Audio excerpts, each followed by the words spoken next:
Social medias کے اوپر، جیسے کہ میں اس وقت بات کر رہا ہوں، اس طرح سے ہم بہت سے لیکچر دیکھتے ہیں، بہت سارے اصلاحی ویڈیوز دیکھتے ہیں، تو اس میں لوگ عموماً یہ کرتے ہیں کہ کوئی کتاب انہیں ملی یا کہیں سے انہوں نے کچھ دیکھا پڑھا، انہوں نے اس کو اٹھایا اور وہ آ کر میڈیا پر بات کرنی شروع کر دی. یعنی ان کو نہ اس چیز کا اتنا زیادہ پتہ ہوتا ہے، نہ وہ جانتے ہیں، نہ کوئی تجربہ ہوتا ہے، نہ انہوں نے اپنے اوپر اس کو اپلائی کیا ہوتا ہے. مثال کے طور پر چہرے پر ان کے داڑھی نہیں ہوتی، سنت رسول نہیں ہوتی، لیکن وہ سنت کی بات کرتے ہیں، وہ حدیثوں کی بات کرتے ہیں. مونچھیں ان کی یہ بڑی بڑی ہوتی ہیں، ہونٹوں میں آ رہی ہوتی ہیں، لیکن وہ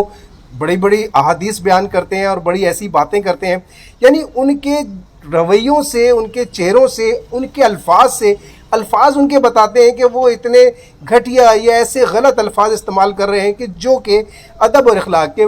مطابق نہیں ہے، یا ان کے الفاظ کسی طرح سے گرامر سے، کسی بھی طرح سے وہ میل نہیں کھاتے.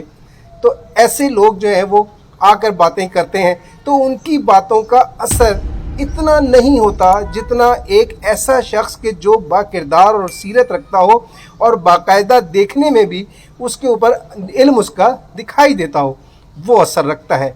اسی لیے کوشش کرنی چاہیے مولا کے اس قول کے عین مطابق کہ جب بھی کوئی تعلیم دی جائے تو پہلے کوشش کریں کہ اپنے کردار سے، اپنی سیرت سے اس کو تعلیم دیں، اس کے بعد لفظوں سے تعلیم دیں. اور یہ جب ہی ممکن ہے کہ جو کچھ کہا جا رہا ہے، جو کچھ آپ نے پڑھا ہے یا آپ بتانا چاہتے ہیں، اس کو پہلے خود پر اپلائی کریں، پہلے خود اس پر عمل کریں، تو انشاءاللہ بات دل کی گہرائی سے نکل کر آئے گی، تو اس کا رزلٹ بھی ایسا ہوگا جو دوسروں پر اثر کرے گا.